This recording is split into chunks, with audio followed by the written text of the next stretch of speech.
1 से रिलेटेड है। पहले कॉन्सेप्ट को बता देते हैं, उसके बाद फिर इसको सॉल्व करिएगा, आप लोग खुद ही आंसर बताएंगे।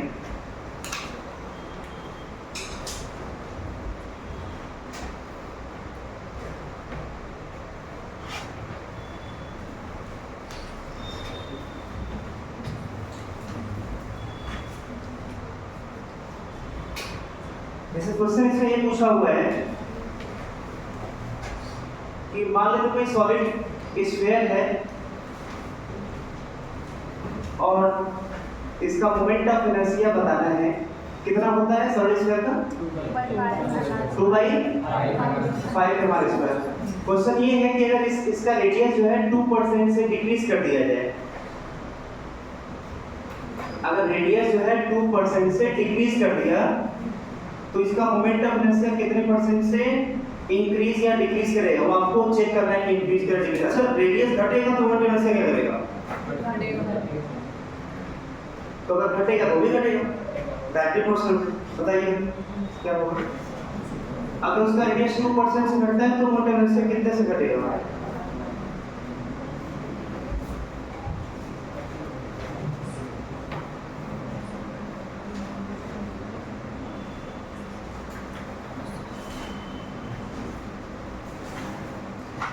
कितना है ना? कोई बच्चा?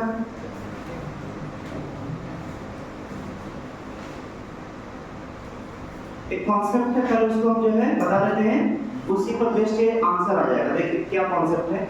जैसे हम आपसे पूछें एक basic question, y = x³, clear ना? और यहाँ पूछे कि अगर x जो है वो n% से इंक्रीज कर रहा है, ये जो n% है स्मॉल है, क्योंकि जो 2% है मतलब 100 में 2 मतलब स्मॉल है, 100 के कंपैरिजन में 2 जो है वो कम है वैल्यू। तो जब x जो है वो स्मॉल चेंजिंग में आएगा तो बताइए इसको जो हम कैसे लिख सकते हैं? अच्छा हाँ, ये हो गया। तो पूछेगा y कितने % से चेंज होगा। ये कंडीशन है कि ये वैल्यू कम होना चाहिए। तो या इसको n के टर्म में हम ले लेते हैं, n के टर्म में, और इसको जो है हम लोग dx वैल्यू चेंज किया, dx%, तो y कितना % चेंज करेगा, इसका वैल्यू कैसे लाते हैं? तो अगर ट्रिक में तो ट्रिक ही काम आएगा, मतलब वो याद कर लेना है आपको। अगर ये जितने % से डिक्रीज करेगा या इंक्रीज करेगा उसके पावर में जो है उससे मल्टीप्लाई कर देंगे, उतने से ये इंक्रीज या डिक्रीज करेगा। अच्छा, डायरेक्टली प्रोपोर्शनल है तो जब जब ये इंक्रीज करेगा तो ये भी इंक्रीज करेगा। तो यहाँ पे बोलेंगे कि अगर जो है x अगर 1% से अगर इंक्रीज करता है तो जो y है वो n × 1% से इंक्रीज करेगा, तो जो पावर में है उसी से क्या करेंगे? मल्टीप्लाई कर देंगे। ये ट्रिक हमेशा काम आएगा। अगर कब? जब इसका वेरिएशन बहुत कम % में होगा, ज्यादा % होगा तो क्या होगा? तो आसान है, तब तो उसका x1 वैल्यू रखेंगे, x2 वैल्यू रखेंगे, तो x1 के करस्पॉन्डिंग y1 आएगा और x2 करस्पॉन्डिंग y2 आएगा। अगर ये जितने से चेंज करेगा तो उतने से ये भी निकाल सकते हैं। अगर परसेंट में निकालना होगा तो ये इसका परसेंटेज कैसे लिखेंगे? इसका लिखेंगे final minus initial divided by initial into initial into 100। अगर इसका परसेंटेज कितना इंक्रीज किया तो इसको कैसे निकालेंगे? Final minus initial divided by initial into 100। अगर ज्यादा वैल्यू में वेरिएशन है तब, जैसे अगर आपके पास जो है अगर 20 केजी कोई मटेरियल है और 5 केजी जो है वो लास्ट में बचा, 15 केजी गायब हो गया, तो इसको परसेंटेज बोले कितना गायब हुआ, तो कैसे निकालेंगे? पहले इतना था, अब इतना ही बचा आपके पास, तो परसेंटेज में तो final minus initial divided by initial into 100। Minus का मतलब इसमें से रिड्यूस हुआ है, मतलब हटा है वैल्यू, तो कितना आ जाएगा? -15/20 5 कितना 75। मतलब 75% जो है वो डिक्रीज किया। मतलब इसका 4 पार्ट में से एक पार्ट केवल है, ये 4 पार्ट में से एक ही पार्ट है, तो 75% रिड्यूस मतलब ही तो क्लियर ना। तो ये अगर ज्यादा वैल्यू दिया रहेगा तब तो इसी से आएगा, अगर कम वैल्यू दिया रहेगा इसके पावर से मल्टीप्लाई कर देंगे इससे परसेंटेज में। पहले नोट करें इसको, डायरेक्टली करवाते हैं, रीजन बताते हैं क्यों ऐसा हम कर रहे हैं। ये भूलना नहीं है, ये कई जगह यूज पड़ेगा।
ये पूछना है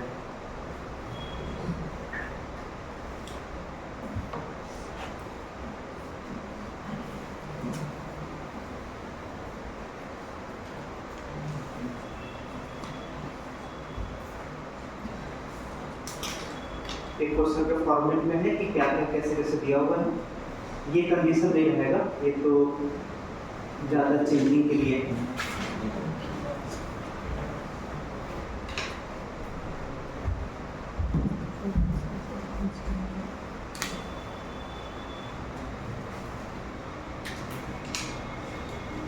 हो गया। अब देखिए इसमें जो है, अच्छा x का वेरिएशन बहुत छोटा होगा। अब ध्यान से सुनिए कैसे आया हुआ है। x का वेरिएशन बहुत छोटा होगा तो y का भी वेरिएशन बहुत छोटा होगा। हमसे पूछ क्या रहा है, हमसे पूछ रहा है dy अपॉन y इंटू 100। कैसे? जब ज्यादा वैल्यू में चेंजिंग था तो फार्मूला क्या बनकर आ रहा था, final minus initial by initial into 100। जब ज्यादा वैल्यू दिया जाएगा तब तो डायरेक्ट हटा देंगे वैल्यू पुट करके। अच्छा ये क्या है, change in y, delta y by initial y into 100। अच्छा क्योंकि dx बहुत छोटा है तो डेल्टा y बहुत छोटा होगा, तो ये क्या होगा dy अपॉन y इंटू 100। यही पूछ रहा है हमसे, ये जो आ रहा है चेंजिंग परसेंटेज में वो यही पूछ रहा है। अब कैसे लाएंगे इसको देख लेते हैं। अच्छा ये देने का मतलब क्या दिया है, ये देने का मतलब dx अपॉन x इंटू 100 ये दिया है। क्लियर? तो ऐसा करते हैं y equal to x to power n है। हमें d का फॉर्मेट कब मिलेगा, जब डिफरेंशिएशन करेंगे। d का टर्म कब आएगा, जब डिफरेंशिएशन करेंगे। dy upon dx n x square n minus 1। तो यहाँ से dy कितना आएगा, dy n x के power n minus 1 into dx। अच्छा हमें निकालना क्या था, हमें निकालना था dy अपॉन y इंटू 100। तो dy तो आ चुका है, y पहले से ही पता है हमें। तो बताइए dy अपॉन y क्या होगा, dy अपॉन y मतलब n x पर n minus 1 into dx divided by क्या हो जाएगा x टू पावर। अच्छा यहाँ से इसको थोड़ा सिंपलीफाई करिए, इसको क्या आएगा, क्या ये आ रहा है क्या, मतलब dy upon y is equal to n into dx upon x। अच्छा क्या बोले थे, क्या दिया है, ये देने का मतलब क्या दिया है, dx अपॉन x, मतलब ये दिया हुआ है तो n से मल्टीप्लाई कर देंगे तो ये आ जाएगा। तो dy अपॉन y इंटू 100 ये होगा n dx upon x into 100। तो इसको क्या बोलते हैं, इसको क्या बोलते हैं, चेंज इन वाई। इसको क्या बोलते हैं, इसको फ्रैक्शन चेंज इन वाई। इसको क्या बोलते हैं, जरूरत पड़ने पर सिर्फ यहाँ पर जो 71 का क्वेश्चन हम ये सॉल्व करवाने जा रहे हैं, यहाँ पर सिर्फ एक ही क्वेश्चन नहीं पूछ सकता था कि मोमेंट ऑफ इनर्शिया कितने परसेंट से चेंज करेगा। सही मायने में देखा जाए तो आपसे 3 क्वेश्चन यहाँ पूछ सकता है, change in moment of inertia, दूसरा पूछ सकता है fraction change in moment of inertia, तीसरा पूछ सकता है percentage change in moment of inertia. ये 3 पॉसिबिलिटी यहाँ पर है, क्लियर ना। तो अगर कोई दिक्कत पूछ लीजिए नोट कर।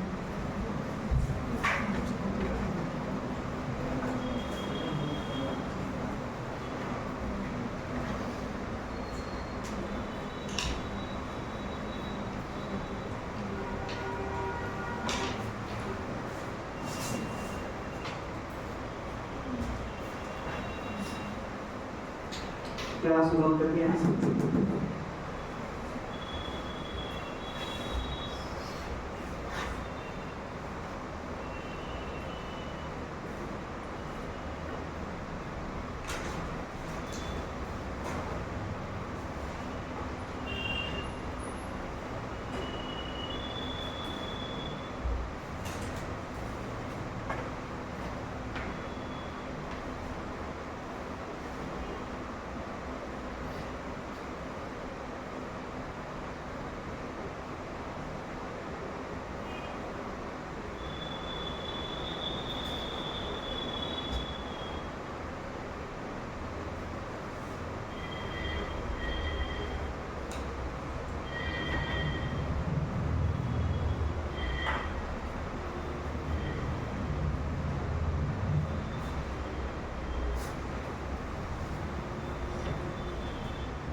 लिख लीजिएगा, dy है change in y, dy upon y है फ्रैक्शन चेंज इन y, और dy अपॉन y इनटू 100 है परसेंटेज चेंज इन y। ये टर्मिनोलॉजी क्लियर होना चाहिए।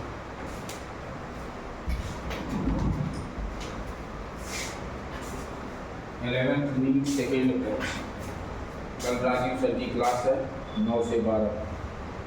तो आप लोगों में से जिनको जाना होगा वो वहाँ जाके मेन सेंटर क्लास है, वो सेंटर ऑफ मास आपका आया रोटेशन में नहीं छोड़ी तो दिखे भिजवाए सेंटर ऑफ मास जिसका छूटा हुआ है ये लिख लिया हम लोग। यस हाँ से लिखिए जो है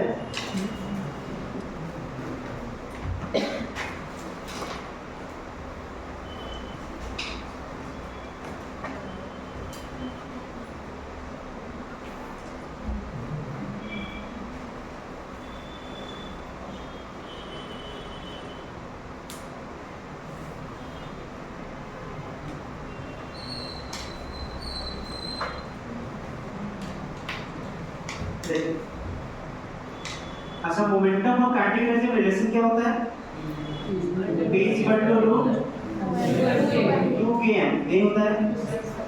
अगर मास को बिना चेंज किए, मतलब ये मास को बिना बदले अगर काइनेटिक एनर्जी को हम 2% बढ़ा दें तो मोमेंटम कितना परसेंट बढ़ेगा। मास को बिना बदले अगर काइनेटिक एनर्जी को 2% अगर बढ़ा दिया तो उसका मोमेंटम कितना परसेंट बढ़ेगा बताइए। 1%। देखिए इसको ऐसे लिख सकते हैं रूट 2m कांस्टेंट होगा, k टू द पावर 1/2 लिख सकते हैं ना। यस तो देखिए ये अगर 2% है तो k अगर 2% तो इसके पावर से मल्टीप्लाई कर देंगे तो पावर में 1/2 into 2% मतलब 1% से कौन चेंज करेगा, p। पहला इसका एप्लीकेशन। दूसरा काइनेटिक एनर्जी इक्वल टू क्या हाफ एम स्क्वायर होता है क्या? Yes sir. अगर स्पीड मान लेते हैं 20 मीटर पर सेकेंड था और एम था मान लेते हैं 2 केजी, अगर इसके स्पीड को हम 2% बढ़ाते हैं, फिर 2% बढ़ा, 3% बढ़ाते हैं, तो देखिए काइनेटिक एनर्जी कितना परसेंट बढ़ गया? अगर इसके स्पीड को हम 3% बढ़ा देते हैं और मास तो कांस्टेंट है, तो इसका काइनेटिक कितना परसेंट बदलेगा? 6%। क्लियर? तो ये इसका एप्लीकेशन, मतलब कभी ऐसा पूछता है तो मैसेज सॉल्व करेंगे। और ऐसा नहीं है, ये 11 12 कई जगह कई बार आया है परसेंटेज वाला।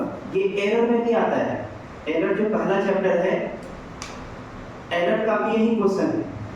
होता क्या है, जैसे आपको भी आगे पढ़ाया जाएगा, जैसे अब ये तो बिल्कुल अलग ही हो गया वैसे जो पढ़ा रहे हैं। सिंपल पेंडुलम का एक एसएचएम में आता है कॉन्सेप्ट। एल होता है जैसे स्ट्रिंग, बॉब जो है वो स्ट्रिंग के थ्रू ऐसे हैंग कर रहा है और ये एसएचएम करता है। ये अच्छा आप लोग चल भी रहा है एसएचएम? एसएचएम चल रहा होगा, ग्रेविटेशन चल रहा है। तो जब टाइम पीरियड इसका जब t = 2/L/g, तो वहां पर भी क्वेश्चन आएगा। अच्छा ये ज्यादा क्वेश्चन फेमस है जो पेंडुलम से रिलेटेड हम लोग क्लॉक करता है। होता क्या है कि गर्मी के दिन में हीट होने से उसका लेंथ बढ़ता है, वो भी शायद आपको नहीं पता हुआ है। L = L0 बिल्कुल अलग ही है वैसे। L = L0 1 + alpha delta t जो है, कोई बात नहीं। तो ये बोला जाता है कि जब गर्मी के दिन में लेंथ इसका जो है रॉड का लेंथ बढ़ता है, तो अगर ये 1% से बढ़ा तो इसका टाइम जो कितने परसेंट से बढ़ेगा? तो वही हाफ हो जाएगा, क्योंकि इसका रूट है ना। तो यहाँ पर भी क्वेश्चन आएगा आपका। तो ये एप्लीकेशन है। अब देखिए मोमेंट ऑफ इनर्शिया आ गया। अब क्वेश्चन बोल रहा है कि रेडियस इसका 2% बढ़ा है। सही क्वेश्चन है 71 वाले में ना। तो यहाँ भी पावर पे ध्यान देंगे। इसके पावर में 2 है, तो कितने परसेंट से मोमेंट ऑफ इनर्शिया आ जाएगा?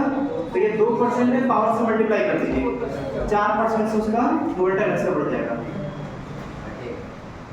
घट जाएगा। अगर वो घट रहा है तो घटेगा, बढ़ रहा है तो बढ़ेगा। 90% को एप्लीकेशन समझ आ गया है इसका? बस यही एप्लीकेशन। और ये केवल इस चैप्टर का नहीं है, हर जगह हो सकता है।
हो गया?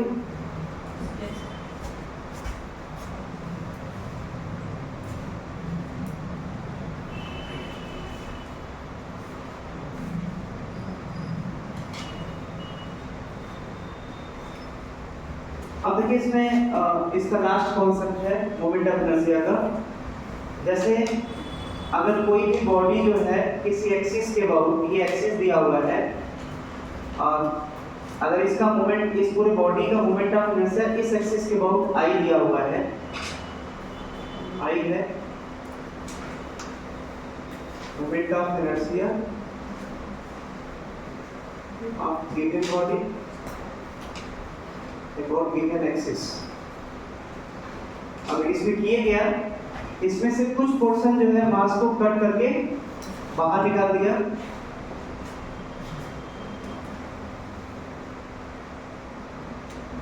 तो बोलेगा जब ये जो है यहाँ से इतना कट करके बाहर निकाला जाएगा तो बाकी जो मटेरियल बचा रहेगा वो ये होगा।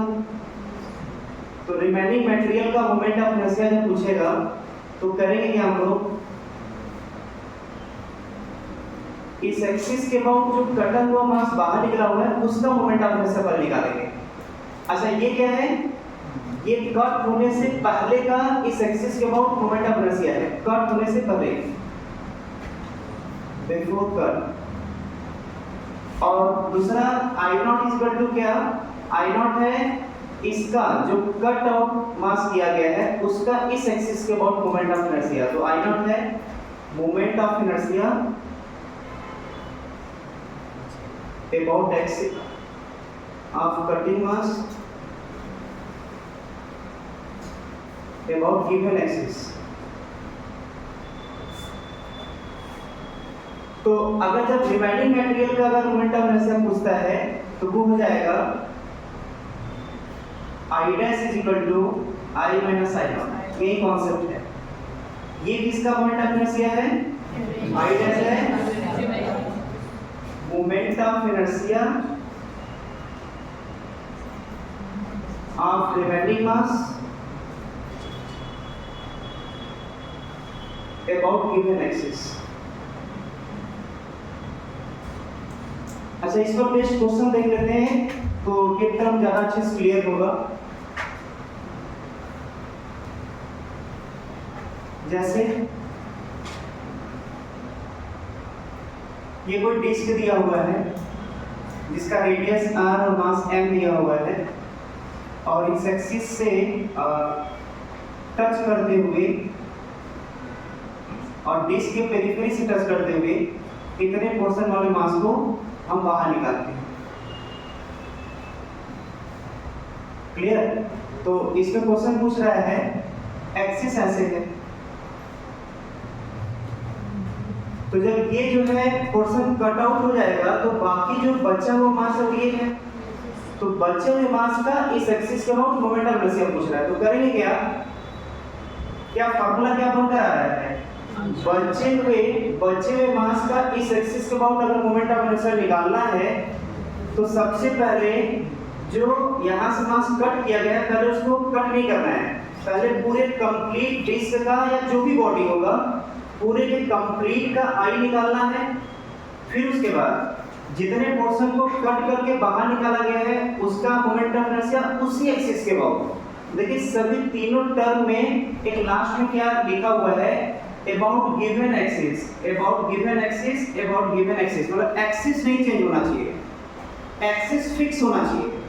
मतलब एक्सिस अगर ये है कि इसी के अबाउट पूरे का, इसी के अबाउट कटिंग वाले पार्ट का, तो इसी के अबाउट रिमेनिंग पार्ट का आंसर आएगा।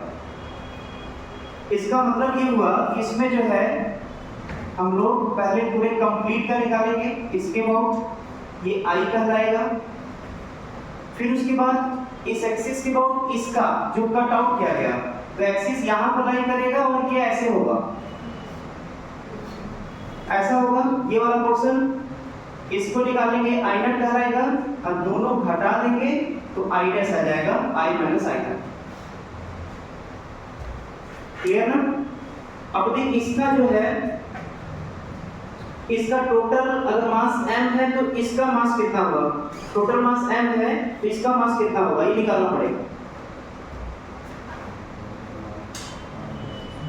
ये जो है m है total mass before cut, m है total mass of disc, bracket ले सकते हैं बिफोर कट। क्लियर ना? ये कंडीशन है, ठीक है।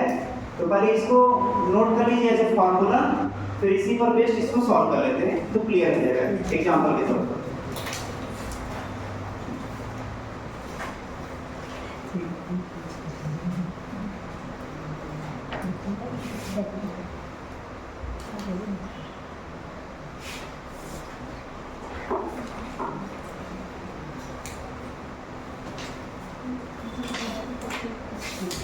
पहले इसको नोट कर लीजिए, फिर इसको देखते हैं सॉल्व।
ये नोट कर लिया आपको? Yes sir. इस पर बेस्ड ये क्वेश्चन है। हाँ, ये ध्यान देना है, m जो है वो टोटल मास बिफोर कट है। प्लेट का कट होने से पहले जो है मास m दिया होगा। इसका आंसर वही लिखिए।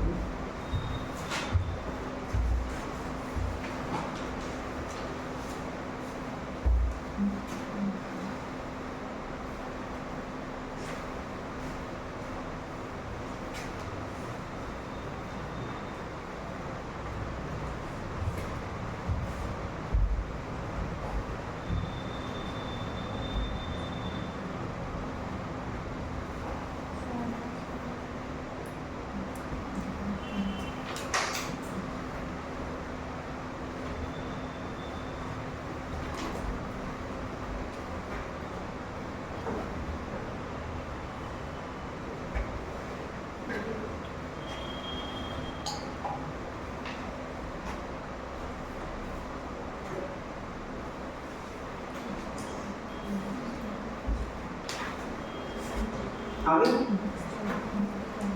अच्छा, इसका मास कितना? इसका मास m दिया हुआ है, तो इसका मास कितना होगा? जो दोनों के पेरिफेरीज, इसके सेंटर पेरिफेरीज टच कर रहा है, कैसे निकालेंगे इसमें? क्योंकि यहाँ पर जो है इस तरीके से निकाल सकते हैं कि सिंस टोटल मास m जो है वो पाई स्क्वायर में है, पाई स्क्वायर में टोटल मास m है, यूनिट एरिया में कितना होगा? m by r square. तो कितने का मास निकालना है? जो कट किया गया, बाहर निकाला गया, वो है r/2 रेडियस का। ये तो r/2 रेडियस का हो जाएगा, हो जाएगा बाई r/2 स्क्वायर। इतने एरिया में कितना हो जाएगा? m पाई r स्क्वायर 1/4 पाई r स्क्वायर, यही होगा। तो पाई r स्क्वायर कैंसिल और m/4 आ जाएगा। मतलब इसका मास जो है आ गया m/4। अच्छा, इसका रिजल्ट आई क्या आएगा? ये आ जाएगा mr²/2, क्योंकि परपेंडिकुलर एक्सिस से पूछ रहा है। इसका क्या हो जाएगा?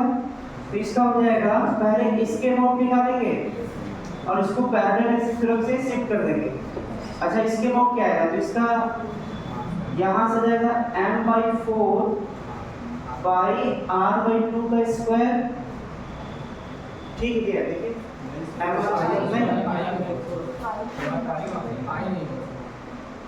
भाई नहीं होगा, क्या होगा, क्या क्या फॉर्मूला है, mr²/2 इसका mr²/2 हो जाएगा m/4 m r होगा r/2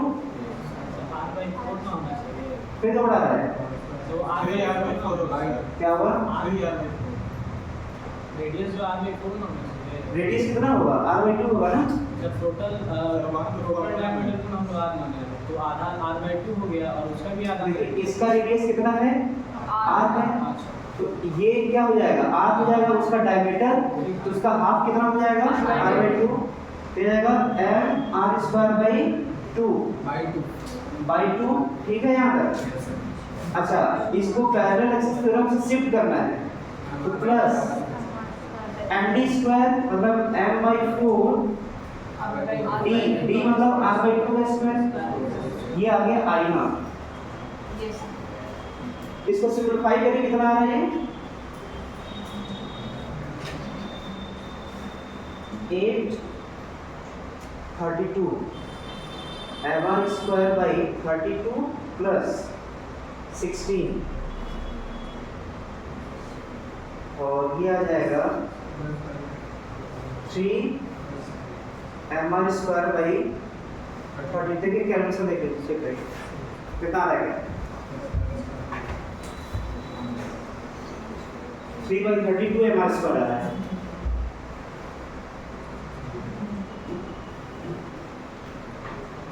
बाकी इसको हटा देंगे, आ जाएगा इसका आंसर, तो इसका आंसर आएगा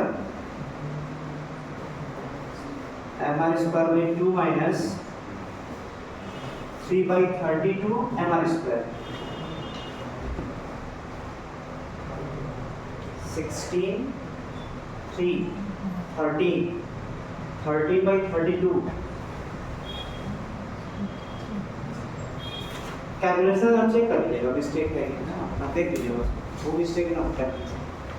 मेन जो कॉन्सेप्ट है वो यही है, ओरिजिनल में से कट आउट वाले पोर्शन को हटा देंगे तो रिमाइंडिंग का आ जाएगा, ये कॉन्सेप्ट है।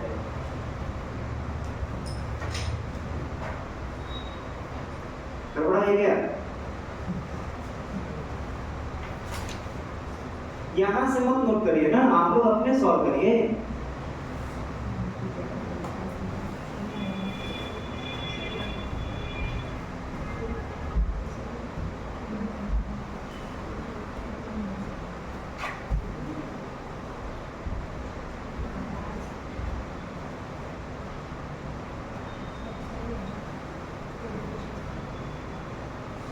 गड़बड़ा गया यहाँ पर, किसी बच्चे को मैच किया कि नहीं इससे, यही आ रहा है answer 13/32 mr²।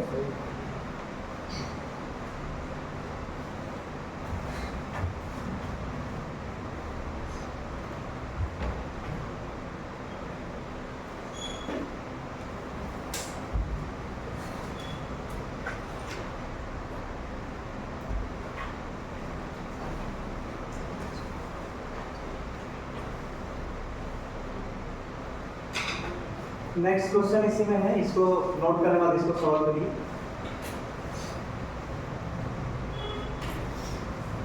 Solid sphere, radius r और मास m, लेकिन ये मास m दिया हुआ है before cut.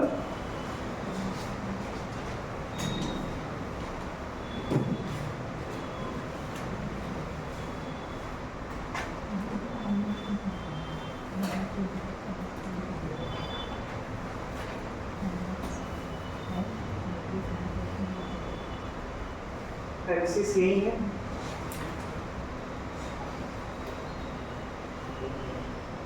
Solid sphere of radius small is cut out from original sphere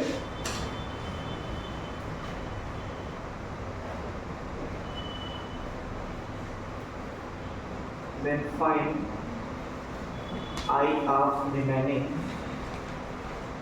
mass. Then find I मतलब हमारे से remaining mass.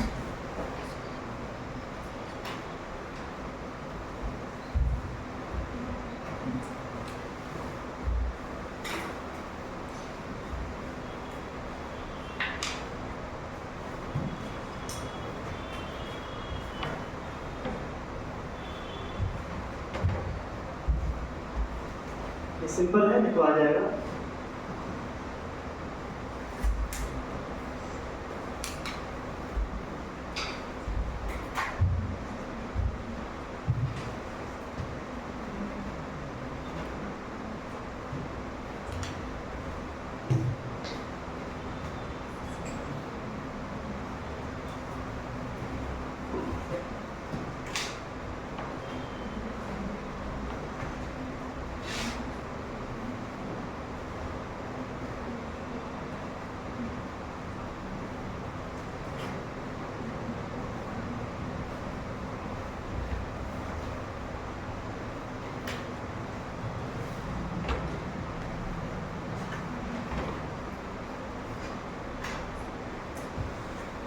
आगे हमारे तो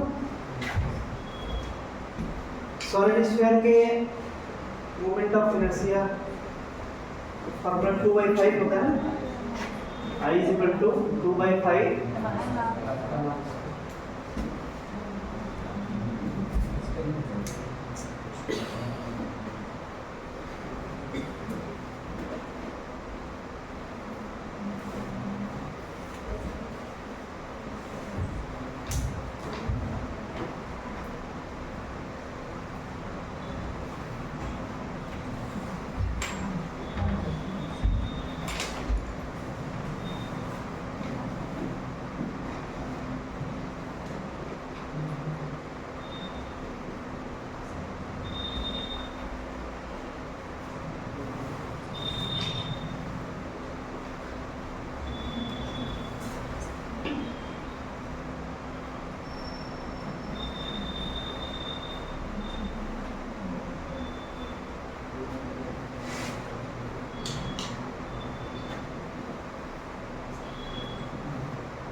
यही है प्रोसेस सॉल्व करने का।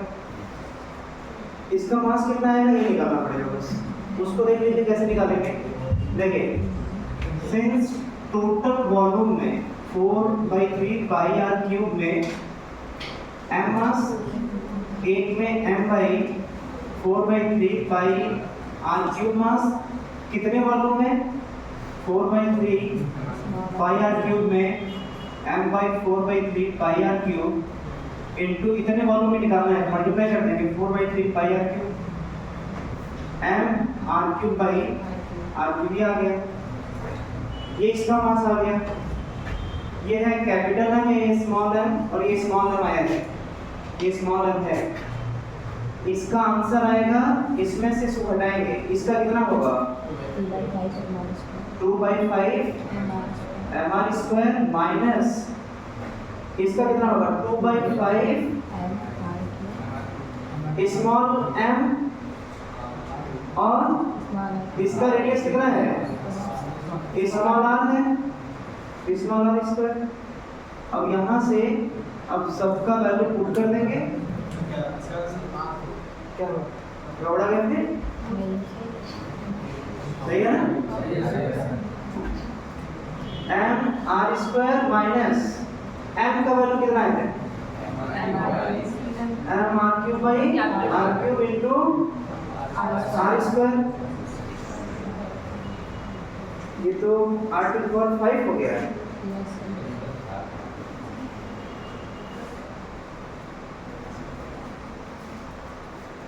ये भी r⁵ हो गया।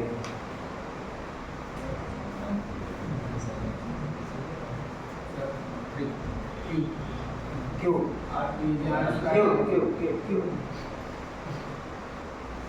कितने बच्चों का है आंसर? कैलकुलेशन था नहीं, सबका आना चाहिए था, उसे घटाना है बस, सिर्फ घटाना है भाई। ये तो हम लोग भारी डॉक्टर हैं, अभी जो है वो क्या है, आप लोग एमबीबीएस, आपने जल्दी से कन्वर्सन होना चाहिए।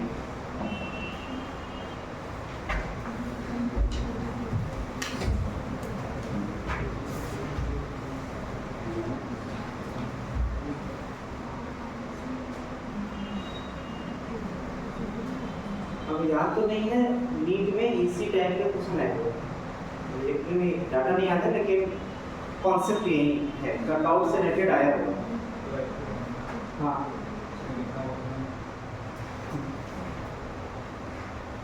जाने दीजिए, बाद में सॉल्व कर दीजिए।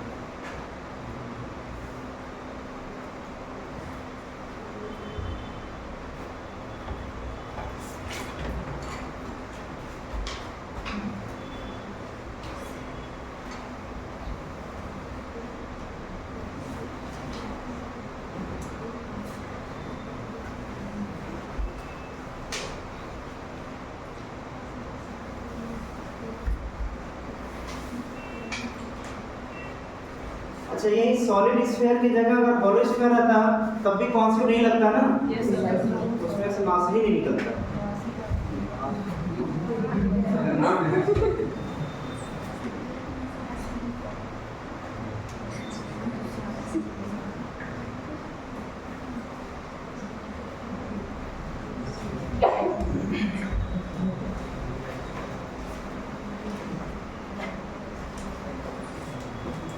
ये होमवर्क दे रहे हैं और आप लोग इसको ट्राई करके लाएंगे और आंसर सबका मैच करना चाहिए, क्लियर ना। नेक्स्ट टर्म पे जब भी हम लोग क्लास लेंगे तो इसको सबका आंसर मैच करवाएंगे। देखिए इसमें है क्या, ये सॉलिड स्फीयर और इससे रेडियस r है और मास m है,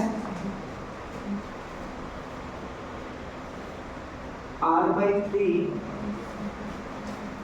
2r/3।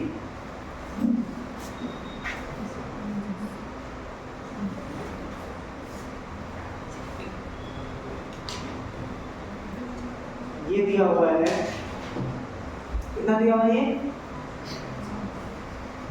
r/2 ये है ना, और ये कितना दिया हुआ है बताइए, ये कितना दिया हुआ है, r/3,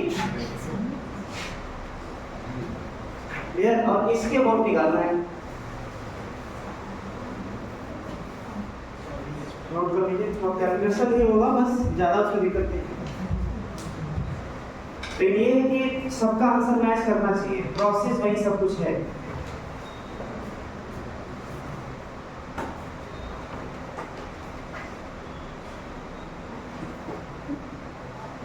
ये r/2 है और ये r/3 का छोटा स्फीयर उससे कट आउट किया जा रहा है।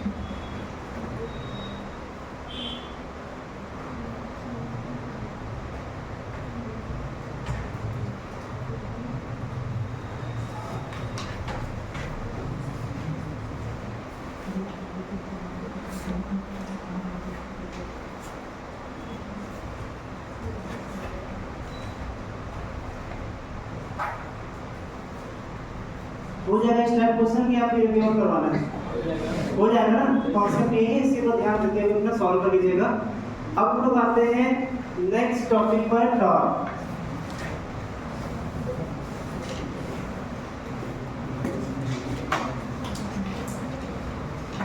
अब देखिए आपकी बुकलेट में जो है कम से कम 25-30 moment of inertia standard form में दिया हुआ है, आप देख लीजिएगा। उसमें क्वेश्चन करने से पहले जब थ्योरेटिकल पोर्शन जो दिया हुआ है ना उसी में, तो उसको जरूर देख लीजिएगा आप लोग। नेक्स्ट टाइम हम देखेंगे पेंसिल या पेन से आपका उसमें वर्क दिखना चाहिए, क्लियर ना। ये भी होमवर्क है। टॉर्क जो है, टॉर्क का वैसे तो बुक में क्वेश्चन सॉल्व करेंगे तो 99% चांस है कि आपको यही नाम मिलेगा, शायद 1% ये भी नाम मिल सकता है, मोमेंट ऑफ फोर्स।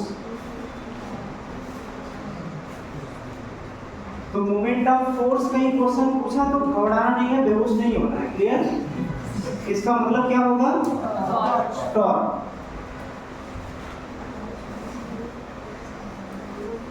और ब्रैकेट लिख देंगे, अब हिंदी गारंटी नहीं मतलब वैसे सही होगा, वैसे घुमाऊ इफेक्ट ऑफ फोर्स, घुमाव इफेक्ट ऑफ फोर्स। इस स्टेटमेंट क्या, इसका जो स्टेटमेंट लिखा हुआ इसका क्या मतलब है कि अभी तक जो फोर्स के बारे में जानते थे वो क्या जानते थे कि फोर्स किसी पार्टिकल को चलाता है, क्लियर। लेकिन अब हम लोग ये भी जानेंगे कि फोर्स किसी बॉडी या पार्टिकल को घुमाएगा, क्लियर ना। ये का घुमाव इफेक्ट ऑफ फोर्स, फोर्स का वो इफेक्ट जिसके वजह से कोई बॉडी या पार्टिकल घूमेगा, उसको क्या बोलेंगे, टॉर्क बोलेंगे, ठीक है।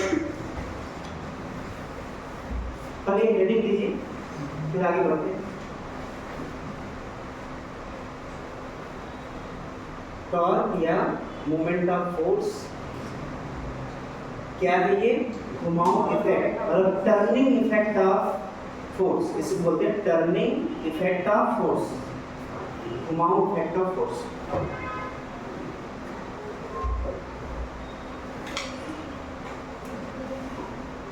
फोर्स के बारे में ये हमको डेफिनेशन दिए थे कि अगर कोई पार्टिकल रुका है तो चलाने के लिए फोर्स का जरूरत है, या चल रहा है तो रोकने के लिए फोर्स का जरूरत है। वैसे टॉर्क के बारे में बोलेंगे कि कोई बॉडी रुका है तो घुमाने के लिए टॉर्क का जरूरत है, या कोई बॉडी घूम रहा है तो रोकने के लिए टॉर्क का जरूरत है, क्लियर। मतलब डेफिनेशन बिल्कुल उसके जैसा ही है। अच्छा, इसके पहले जो है एक क्वेश्चन देते हैं और सबका आंसर ये आना चाहिए, क्योंकि ये जो है एनालॉगस के बेस पर जो लिखवाए थे, जैसे थीटा का जगह पोजीशन, मतलब पोजीशन का जगह थीटा, वेलोसिटी जगह ओमेगा, कुछ इसी टाइप का, क्लियर ना। तो हम लोग इसी के बारे में पढ़ने जा रहे हैं, लेकिन क्वेश्चन के साथ साथ पहला क्वेश्चन, दो क्वेश्चन करते हैं। पहला क्वेश्चन ये दोनों नीट में आया हुआ है। पहला क्वेश्चन है angular displacement of body is given by theta is equal to p cube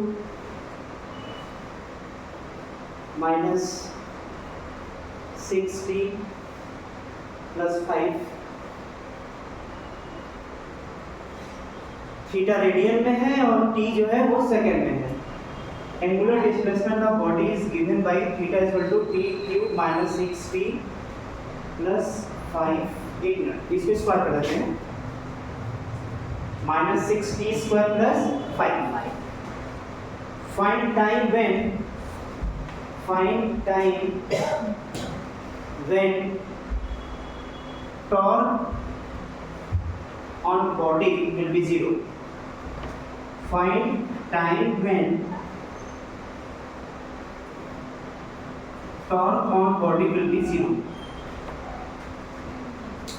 जिसका आ जाएगा हाथ उठाएगा, थोड़ा चेक कर लेंगे कैसे सॉल्व हुआ है।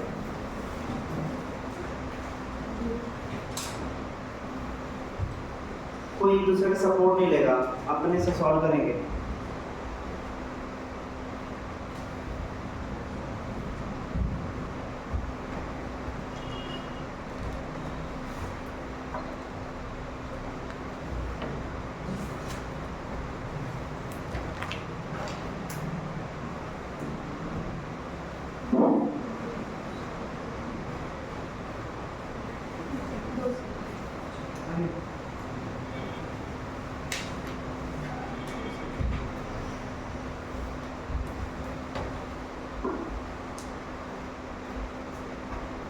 अब देखिए कैसे इसको सॉल्व करेंगे, फिर आप लोग मैच कराइएगा। जैसे टॉर्क 0 होने का मतलब हम बोले थे ना कि इस टाइप का क्वेश्चन कुछ भी आएगा इसको रिलेट करना है काइनेमेटिक्स और न्यूटन्स लॉ से। ये देने का मतलब पोजीशन दे दिया, और टाइम पूछ रहा है तब जब फोर्स 0 होगा। अच्छा, पोजीशन दिया है टाइम के फंक्शन में और फोर्स कब 0 होगा, दिमाग लगाइए, जब एक्सेलरेशन 0 होगा। अच्छा, पोजीशन से एक्सेलरेशन लाने के लिए क्या 2 बार डिफरेंशिएट करते हैं, तो 2 बार डिफरेंशिएट करके पोजीशन एक्सेलरेशन लाएंगे, उसको 0 के बराबर करेंगे, वहां से टाइम आएगा, जो टाइम आएगा उसी टाइम पर एक्सेलरेशन 0 होगा, उसी टाइम पर फोर्स 0 होगा। बस बिल्कुल उसके एनालॉगस इसको रिप्लेस कर देना था। तो यहाँ पर 2 बार डिफरेंशिएट करेंगे अल्फा आएगा।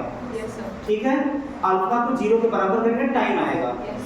और उसी टाइम पर टॉर भी 0 होगा। एकदम ईमानदारी से हाथ में कितने लोग का प्रोसेस बिल्कुल यही था, बिल्कुल यही था। ठीक है, क्या दिक्कत है बताइए? एम लॉगस नहीं रिप्लेस हो पाया, इसको ध्यान देना है थोड़ा। आया था ये क्वेश्चन का आने पीछे रीजन यही था कि बिल्कुल इसको अपने आदत में लाना है कि बिल्कुल काइनेटिक समीकरण से इसको रिलेट करना है। चलिए ओरल ऐसे क्वेश्चन पूछ रहे हैं, बताइए। ये भी नीट में आया हुआ है, ऑब्जेक्टिव थ्योरेटिकल टाइप का। बताइए एंगुलर मोमेंटम कब कंजर्व होगा?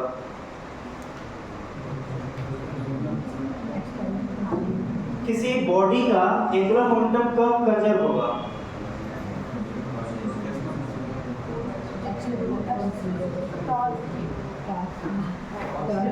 दिमाग लगाइए, बोलना नहीं है भाई, बोलना अपने मन में सोचना है, केवल रिप्लेस करना है। जल्दी बताइए, एंगुलर मोमेंटम कब कंजर्व होगा? जब क्या 0 होगा? नहीं रिप्लेस हो पा रहा है। अच्छा, मोमेंटम कब सिस्टम का कंजर्व होगा? जब एक्सटर्नल फोर्स सिस्टम के ऊपर 0 होगा। मोमेंटम जगह कौन लिया? एंगुलर। अब फोर्स का जगह कौन लिया? तो टॉर्क 0 तो एंगुलर मोमेंटम कंजर्व होगा। क्लियर ना? हो जाना चाहिए, इससे मतलब इसके पहले भी हम किए थे वैसे इस चीज को। अच्छा, लास्ट क्वेश्चन ये भी नीट में आया हुआ है, देखते हैं उसको कितने बच्चे सॉल्व कर लेते हैं। वैसे तो हमको ये उम्मीद है कि सबसे आ जाना चाहिए, रिप्लेस उसी पर करेंगे। तो देखिए क्वेश्चन क्या है। अ सिलेंडर, क्वेश्चन लिख लीजिए।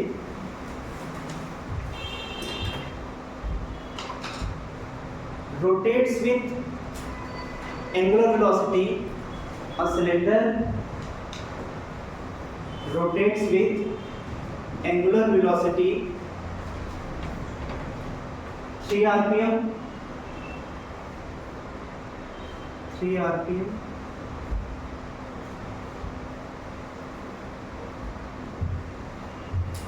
Find the torque required. Find the torque required to stop the. Find the torque required to stop the moving cylinder. To stop the moving cylinder.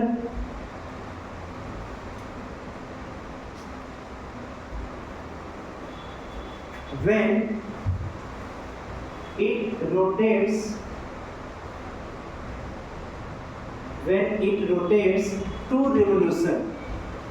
When it rotates 2 revolutions. 2 revolutions. 2 revolutions. When it rotates 2 revolutions.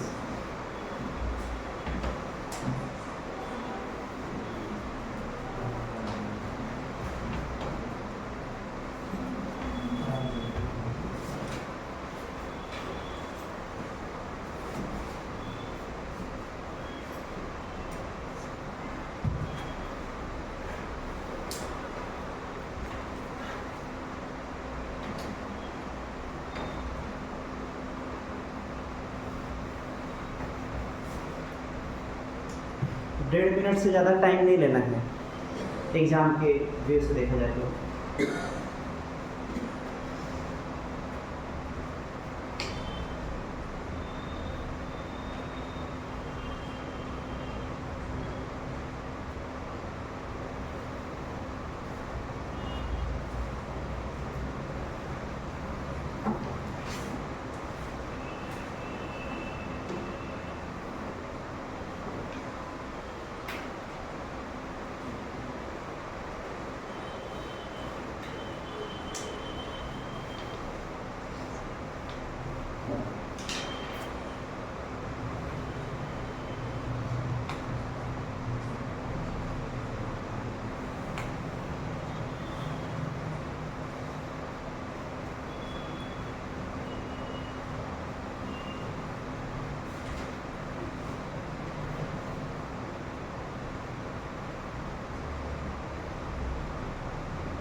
ठीक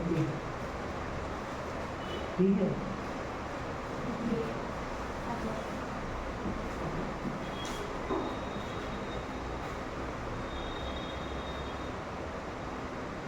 नहीं है?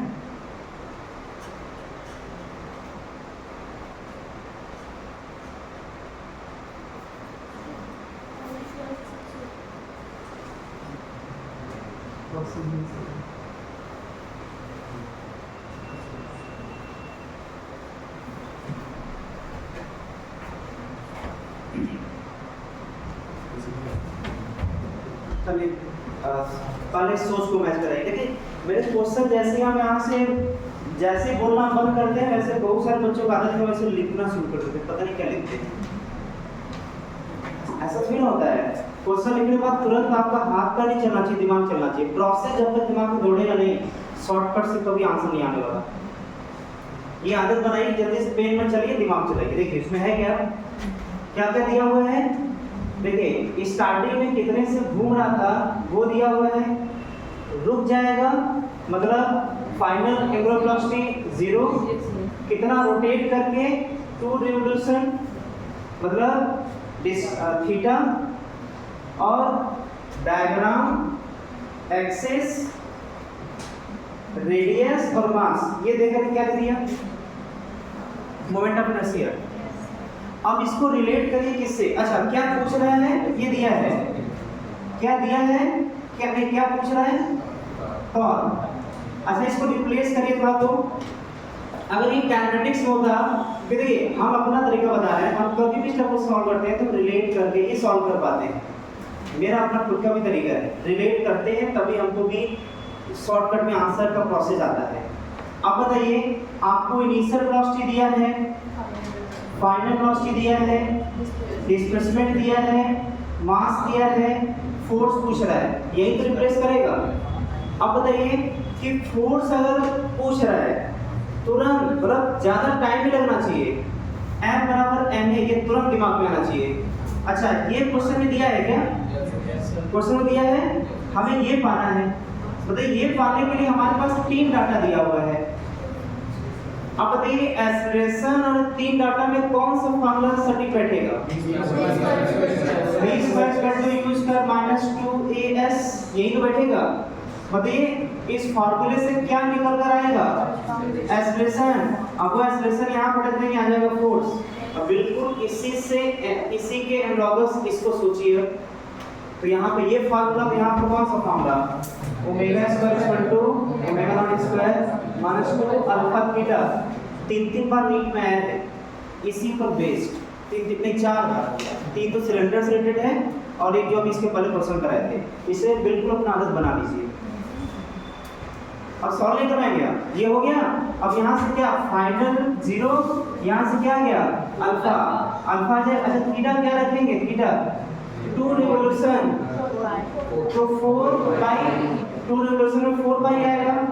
Initial 3 RPM मतलब omega naught दिया है, 3 are मतलब revolution मतलब 2 पाई पर minute मतलब 60 सेकेंड। ये एसआई यूनिट में कन्वर्ट हुआ है अभी। अब इसको वहां पर रखें, कहाँ मिस्टेक है, मतलब हम मिस्टेक है, क्या मिस्टेक है, मतलब क्या आप कुछ सब पूछना है। रिटार्डेशन है तो माइनस करना है, इतना तो कैश करना पड़ेगा। और हम तो बताएं तो हर चीज़ बता सकते हैं इसमें, लेकिन अब इतना तो कैश खुद करना पड़ेगा। हाँ भी डॉक्टर इतना तो कैश करिए, रिटार्डेशन तो माइनस करिए। अब देखिए थीटा और ओमेगा नॉट दे दिया, अल्फा आ जाएगा यहाँ पर रखते हैं। अच्छा इसका मोमेंट ऑफ इनर्शिया कैसे आएगा, moment of inertia mr² by ये हॉलो क्या, अच्छा नहीं दिया था, अच्छा तो सिलेंडर दिया हुआ है जी, इसलिए आपको आंसर नहीं आ रहा था। लिख लीजिए सॉलिड सिलेंडर है ये, तो mr² 2 लगेगा फार्मूला। लेकिन हमें जो सिखाना था कॉन्सेप्ट हम बता दिए कि कैसे अपने प्रोसेस सोचने का प्रोसेस बनाना है।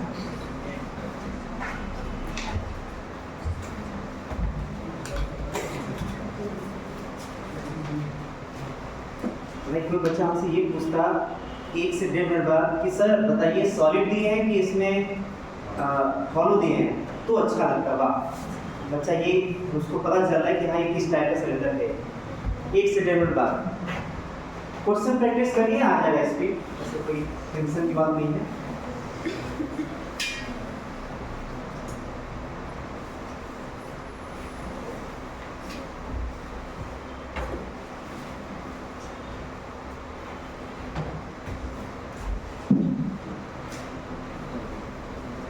देखिए टॉर्क जो है,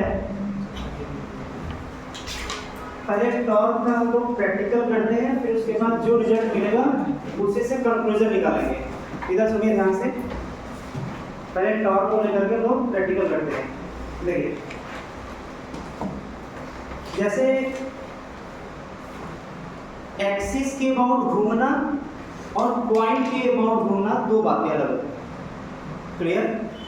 जैसे ये मार्कर है, तो अगर ये किसी पॉइंट के अबाउट घूम रहा है, इसका मतलब कि चारों तरफ घूम सकता है। पॉइंट के अबाउट चारों तरफ घूम सकता है। लेकिन अगर हम बोलते हैं किसी एक्सिस के अबाउट, ये एक्सिस है, इसके अबाउट इसका घूमना ये फिक्स हो गया, इस एक्सिस के अबाउट ये सिर्फ और सिर्फ इसी डायरेक्शन में घूम सकता है। मतलब अगर ये वर्टिकल एक्सिस है तो इस मार्कर का रोटेशन सिर्फ एक्स वाई प्लेन में, मतलब हॉरिजॉन्टल प्लेन में होगा, सिर्फ हॉरिजॉन्टल प्लेन में। तो यहाँ से क्या क्या पॉइंट सुने आपको, मन में था उसको दोहराइए। क्या बोलेंगे हम, कोई भी बॉडी या पार्टिकल या तो पॉइंट के अबाउट घूम सकता है या एक्सिस के अबाउट। दोनों में फर्क क्या है, पॉइंट के अबाउट तो चारों तरफ घूम सकता है, लेकिन एक्सिस के अबाउट केवल और केवल एक प्लेन में मोशन करेगा। क्लियर? एक तो ये डिफरेंस आ गया। अच्छा, जहां जो भी समझा रहे थे वहां घूमने का ही बात कर रहे थे। अभी हम जस्ट क्या बोल रहे थे, या तो किसी पॉइंट के अबाउट घूमेगा। अच्छा, जहां हम बोले घूमेगा वहां के दिमाग में आना चाहिए टॉर्क आएगा। हम बोलेंगे घूमेगा, आपके दिमाग में क्या समझना चाहिए, टॉर्क आएगा। मतलब अगर कोई बॉडी किसी एक पॉइंट के अबाउट चारों तरफ घूम सकता है, मतलब किसी बॉडी पर टॉर्क चारों तरफ लग सकता है। क्लियर? लेकिन अगर कोई बॉडी किसी एक्सिस के अबाउट फिक्स हो गया तो पक्का वो हॉरिजॉन्टल प्लेन में ही घूमेगा, या फिर जैसे भी एक्सिस होगा उसके परपेंडिकुलर घूमेगा। इसका मतलब टॉर्क के बारे में हम क्या कमेंट करेंगे, इस एक्सिस के अबाउट टॉर्क सिर्फ और सिर्फ एक ही डायरेक्शन में लगेगा। अब वो डायरेक्शन कौन सा होगा, एक डायरेक्शन एक लाइन के अलावा होगा, वो होगा एक्सिस ऑफ रोटेशन। इस एक्सिस के अबाउट ये रोटेट करेगा, तो इसके रोटेशन का सिर्फ और सिर्फ दो पॉसिबिलिटी है, या तो मार्कर ऐसे घूमेगा या तो एक्सिस के अबाउट मार्कर ऐसे घूमेगा। अच्छा, अगर हम हाथ से पकड़कर इसको ऐसे ऐसे घुमा रहे हैं, मतलब टॉर्क दे रहे हैं, घूमना स्टार्ट किया मतलब टॉर्क आ गया, घूमना स्टार्ट किया मतलब टॉर्क आ गया। बिना टॉर्क लगे वो घूम ही नहीं सकता, या घूमता हुआ कोई बॉडी रुक ही नहीं सकता जब तक टॉर्क न लगे। बिल्कुल इसको फोर्स के जैसा समझना है। अब देखिए, जब ये घूम रहा है, अगर हम टॉर्क, अगर ये जो ऐसे घूम रहा है तो सिर्फ डायरेक्शन के बारे में आपसे पूछ रहे हैं, टॉर्क किधर लगा है, क्लॉकवाइज की एंटी क्लॉकवाइज। आप बताइए, क्लॉकवाइज की एंटी क्लॉकवाइज। भाई क्लॉकवाइज एंटी क्लॉकवाइज ये शब्द ही गलत है। हम ये थोड़ी ना बोले कैसे घूम रहा है, ये हो सकता है कैसे घूम रहा है, हमारा टॉर्क किधर लग रहा है, एंटी क्लॉकवाइज की क्लॉकवाइज, ये शब्द ही गलत है। कोई भी टॉर्क क्लॉकवाइज या एंटी क्लॉकवाइज नहीं होता है। ये अलग बात है कि बताइए क्लॉकवाइज के एंटी क्लॉकवाइज, मेरा फिंगर कैसे रोटेट कर रहा है, क्लॉकवाइज के एंटी क्लॉकवाइज। मेरे रिस्पेक्ट में तो क्लॉकवाइज है, आप अपोजिट में तो उल्टा बोलेंगे। क्लियर? तो पहला चीज दिमाग से हटा दीजिए कि टॉर्क क्लॉकवाइज एंटी क्लॉकवाइज नहीं होता है, बल्कि किसी एक्सिस या किसी लाइन के अलावा होता है। चलिए बताइए, हम इस एक्सिस के अबाउट इस मार्कर को घुमा रहे हैं, तो टॉर्क आया कि नहीं आया, किधर आया, तो बॉडी जिधर घूम रहा है, फोर फिंगर उधर घुमाइए, बॉडी जिधर घूम रहा है फोर फिंगर घुमाइए, फोर फिंगर घुमाइए, टॉर्क किधर आ रहा है, या तो एक्सिस के केस में या तो टॉर्क ऊपर आएगा या तो टॉर्क। अच्छा देखिए, अगर हम इसको ऐसे घुमा रहे हैं बताइए टॉर्क किधर आएगा, पक्का है ना? तो ये फोर फिंगर घुमाइए, फोर फिंगर घुमाइए, नहीं आ रहा है। अच्छा, अगर ये मार्कर जो है ऐसे घूम रहा है टॉर्क आया कि नहीं आया? टॉर्क आया कि नहीं भाई? अभी ऐसे था, अब घूमना स्टार्ट कर, टॉर्क आया कि नहीं आया? क्यों आया? क्योंकि फोर्स लगाए थे हम, तो फोर्स का टर्निंग इफेक्ट का लगाया। रेटिंग क्या है? घुमाऊ इफेक्ट ऑफ फोर्स। फोर्स कौन दे रहा है? ये हाथ, ये क्या है? एक्सिस है, तो ये हाथ है, उसको टर्निंग इफेक्ट, ये फोर्स दे रहा है और इस फोर्स का टर्निंग इफेक्ट है जिसके वजह से घूम रहा है। तो घूमना स्टार्ट किया मतलब टॉर्क आया। किधर आया? फोर फिंगर घुमाई इधर की तरफ, तो घुमाया ऐसे तो टॉर्क नीचे आया। मतलब यहाँ से हम ये सीख रहे हैं कि अगर कोई बॉडी किसी पॉइंट के अबाउट घूमेगा तो इनफाइनाइट टॉर्क के डायरेक्शन पॉसिबल हैं। इनफाइनाइट टॉर्क के डायरेक्शन पॉसिबल हैं, लेकिन अगर एक्सिस डिफाइन कर दिया तो एक्सिस के केस में कोई बॉडी जब घूमेगा तो या तो उस एक्सिस के अप या उस एक्सिस के डाउन। अच्छा, इनफाइनाइट डायरेक्शन कैसे पॉसिबल है आपको बताते जाइएगा। जैसे इसको लेते हैं, अब इसको इस तरीके से हिंज कर रहे हैं, पूरी तरीके से हिंज नहीं कर सकते, कर रहे हैं कि इसको चारों तरफ घुमाया जा सकता है। क्लियर? अब आप लोग डायरेक्शन बताइएगा कि किधर टॉर्क लगेगा। हम इसको घुमा रहे हैं इस डायरेक्शन में, बताइए टॉर्क किधर लगा? टॉर्क किधर लगा? इधर घुमा रहे हैं, टॉर्क किधर लगा? इधर घुमा रहे, टॉर्क किधर लगा? इधर घुमा रहे हैं ऐसे, टॉर्क बाहर लगा। ठीक है, अब बताइएगा तो ये चारों तरफ घूम सकता है, बताइए किधर घुमाए? देख टॉर्क किधर लगा? इधर से इधर घुमाए, किधर टॉर्क लगा? तो इधर घूमने का मतलब फोर फिंगर इधर, इधर मतलब इधर, टॉर्क इधर लगा। क्लियर? अब जो है हम इसको अब इधर और इधर घुमा दिए, अगर इधर घुमा दिए तो ये टॉर्क किधर लगा? तो स्वाभाविक सी बात है, जिधर ये घूमेगा उधर की तरफ फोर फिंगर रोटेट कराएंगे तो उसके परपेंडिकुलर टॉर्क इधर आएगा। अब आते हैं बोर्ड पर, देखते हैं यहाँ पर, आप लोग बताइए। मान लीजिए एक्स वाई एक्सिस है और किसी आर पोजीशन पर यहाँ पर फोर्स अंदर लग रहा है, ये मतलब इनवर्ड लग रहा है, और इस पॉइंट के अबाउट घुमाना है। फोर्स ऐसे लग रहा है, इस पॉइंट को घुमाना है, बताइए किधर घूमेगा? टॉर्क किधर आएगा? इस पॉइंट के अबाउट, इस पॉइंट को फोर्स इधर लग रहा है तो टॉर्क किधर आएगा? फोर्स किधर लगा? अंदर, तो किधर जाएगा? अंदर। इसके अबाउट निकालना है तो अंदर की तरफ जा रहा है, फोर्स को अंदर की तरफ घूमेगा तो उधर घुमाई फोर फिंगर, जिधर घूमेगा बॉडी तो क्या इधर किधर टॉर्क आएगा?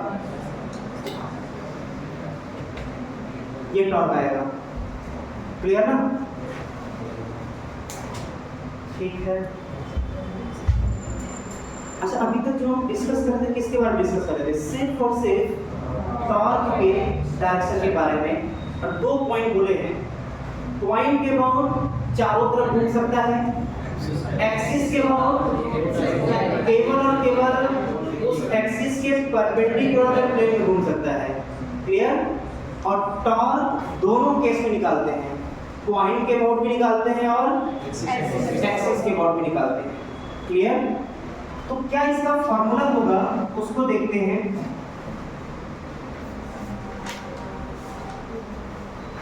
टॉर्क अबाउट पॉइंट,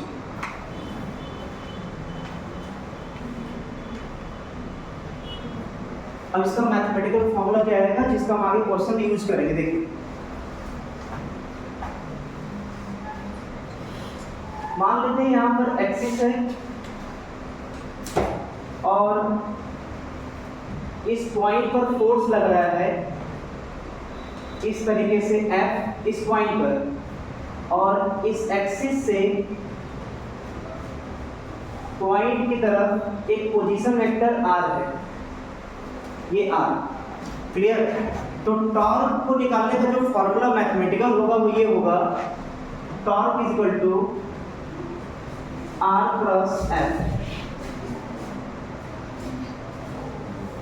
मतलब जो हम लोग डायरेक्शन निकाल रहे थे और टॉर्क का नाम दे रहे हैं, जैसे फोर्स तो डायरेक्ट दिया करता था क्वेश्चन में, याद करिए न्यूटन्स लॉ में डायरेक्ट फोर्स दे दिया करता था, कि 20 न्यूटन का फोर्स लग रहा है, 50 न्यूटन का फोर्स लग रहा है, लेकिन यहाँ पर टॉर्क डायरेक्ट नहीं देगा, उसको मैथमेटिकली फॉर्मूले से यूज करके टॉर्क को निकालना पड़ेगा, जो किसका जगह लेगा, फोर्स का। किसमें? न्यूटन्स लॉ ऑफ काइनेमेटिक्स वाले में। क्लियर ना? तो वहां पर फोर्स डायरेक्ट दिया करता था, यहाँ पर टॉर्क डायरेक्ट नहीं दिया करेगा, यहाँ पर हमें दो डाटा देगा। कौन कौन सा? पोजीशन वेक्टर और एफ। अच्छा ये आर क्या है? आर है पोजीशन वेक्टर। पोजीशन वेक्टर किधर से किधर है पोजीशन वेक्टर? ये पोजीशन वेक्टर है एक्सिस ऑफ रोटेशन से, नहीं, पॉइंट ऑफ रोटेशन से किसकी तरफ? उस पॉइंट की तरफ जहां पर फोर्स एक्ट कर रहा है, जहां पर फोर्स एक्ट कर रहा है। तो position vector from point of rotation to point where force is acted. ये टर्म में बिल्कुल दिमाग में बैठा लेना है। एफ क्या है? Force acts on point. अगर इसको कोई नाम देते हैं ए, तो ये हो जाएगा ए। क्लियर? कल इतना नोट करें, फिर आगे बढ़ते हैं।